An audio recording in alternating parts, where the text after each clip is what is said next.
Welcome to Hood Champion Boxing and Sports. In boxing, you find a way to win or you find a way to lose. Now, if you work for Errol Spence, you're going to find a way to get yourself back in the ring without a tune-up and run the risk of getting knocked out cold. And that's exactly what Errol Spence is doing to Frank Martin. At this point in time, I got to ask the question, does Errol Spence like black people? When Kanye West did George Bush, when shit wasn't making sense to Kanye, he said, George Bush hates black people. Something ain't making sense here when it comes to Errol Spence and Frank Martin, so I got to drop the Kanye on him. Errol Spence hates black people. Or at least he hates Frank Martin. The fact he wants to put him in back-to-back fights with punches is ridiculous. Now look, I'm the first one to say, I think we need competitive fights. The best fighting the best. But we can't take it to the stupid. We got to hold our horses. And Errol Spence, he should know how to hold horses because the man live on the goddamn ranch. Hey, yo, Errol Spence, hold your horses and stop taking it to the stupid. He about to get Frank Martin killed, man. Have we not learned from Deontay Wilder? Have we not learned from these fighters who are going into back-to-back fights and getting knocked out? You don't go fight back-to-back punches. You don't do that. Now, this whole shit about no tune-ups, man. We don't take tune-ups, man. Yeah, man, no tune-ups, man. That shit is dumb. Brave, deserves to be commended for that, but this shit is dumb. Tune-ups are necessary, man.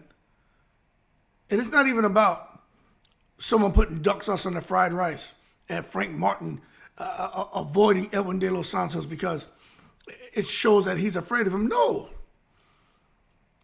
You're talking about longevity in the sport.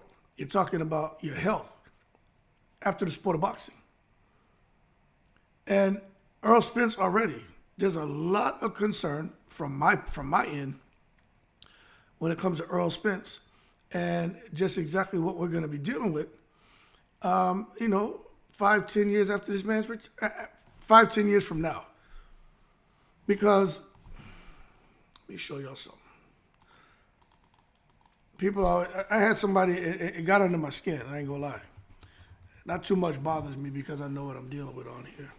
Somebody was like, man, why you always, let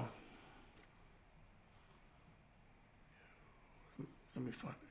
They're like, why you always saying Errol Spence should just retire? Let me get this picture and show y'all. They're like, why you keep saying Errol Spence should retire? Why do you hate him? And I'm like, stupid. Nobody hates Errol Spence. What are you talking about?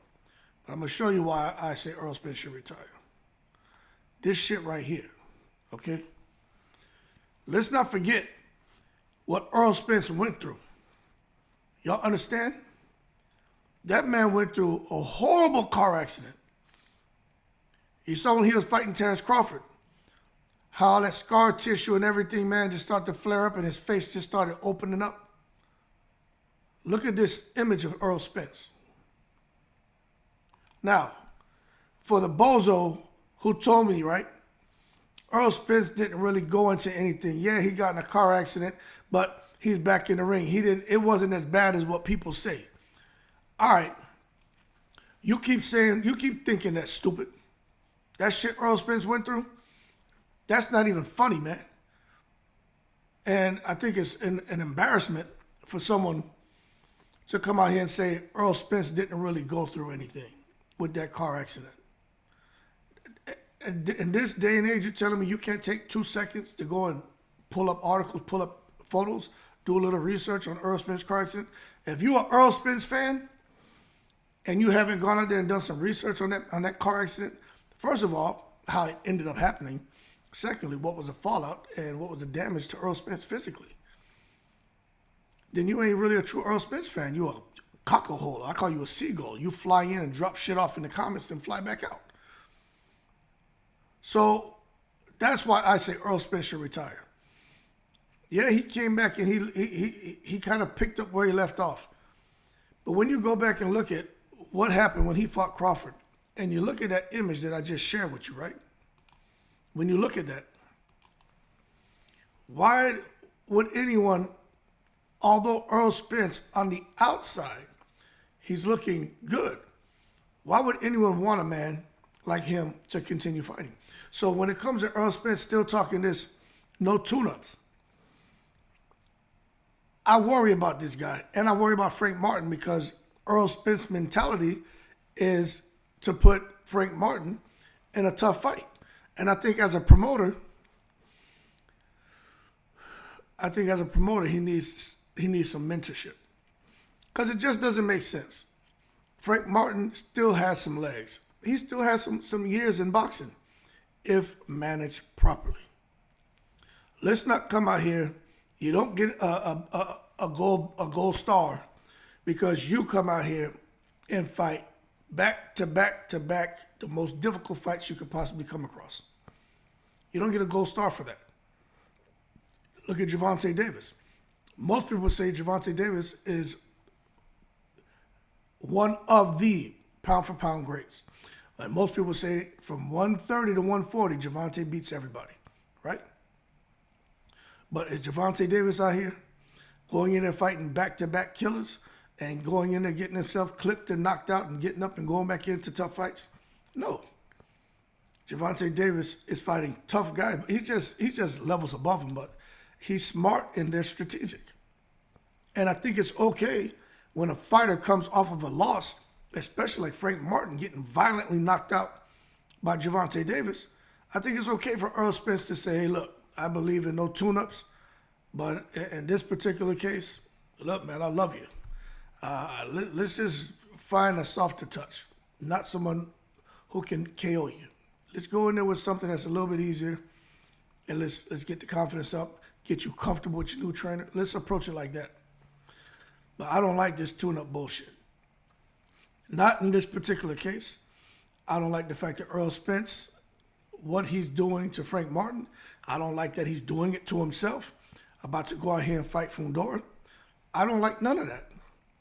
It just doesn't make sense to me. Now, some people sit there and say, nah, Hood, man, best need to fight the best. These fights need to go forward. Okay, I don't wholeheartedly disagree with what you're saying. I think we need to see the best fight the best. I just think sometimes there's a little bit of however, comma. However, comma, when a fighter gets knocked out, savagely knocked out or beat down, in their next fight, they shouldn't go into a fight where there's a risk of being savagely knocked out and beat down. There should be more of a chance of them winning that fight comfortably by knockout or decision and a person, Paulie Malignaggi type hands, okay, who make coochie coon, but not going to go in there and kill him. Not bing him. Anyway, Frank Martin, he changed trainers, cool. Maybe he needs to see about getting with another promoter. Because with Errol Spence's mentality of no tune-ups, Frank Martin's career is going to be short-lived. And Frank Martin started boxing late in life. So he can't afford to come out here and misstep. I understand if the money's there. I get it. If he's going to fight for, I don't know, $2, $3 million, $4 million, whatever it is he may be getting, right? I understand. Sometimes you got to take it. But let the risk of getting violently knocked out, let it be worth that reward, or let the reward be worth the risk. You know, vice versa. It's got to be worth it. And I don't know what kind of money he's making. But if it ain't $2 or $3 million, I don't think it's worth it getting in that ring with De Los Santos, not for no $500,000. But I would think he's going to probably make a couple million. I don't know. But I will try to find out what the fight price is going to be. But right now, this shit makes no sense. The Errol Spence with the no tune-ups, man. No tune-ups, man. We don't do tune-ups, man. No, man. That shit's crazy to me. It's 2025. Find a different philosophy. That shit is old, man. You'll get that slogan the hell up out of here. We need to come up with something different. All right? Anyway, y'all keep cool. Frank Martin dies. I just don't know why they didn't put him in there. I'm telling you, I think when De Los Santos connects, it's over. Yeah, he's going to connect. And Frank Martin can box. But remember, he's not with Derrick James no more. He's not going to be doing all that slick shit he was doing to Gervonta Davis. He was binging Gervonta Davis, man. He just was never really totally comfortable, but he was making Gervonta pay for every mistake. It was beautiful to watch him do that. Just couldn't discourage Gervonta.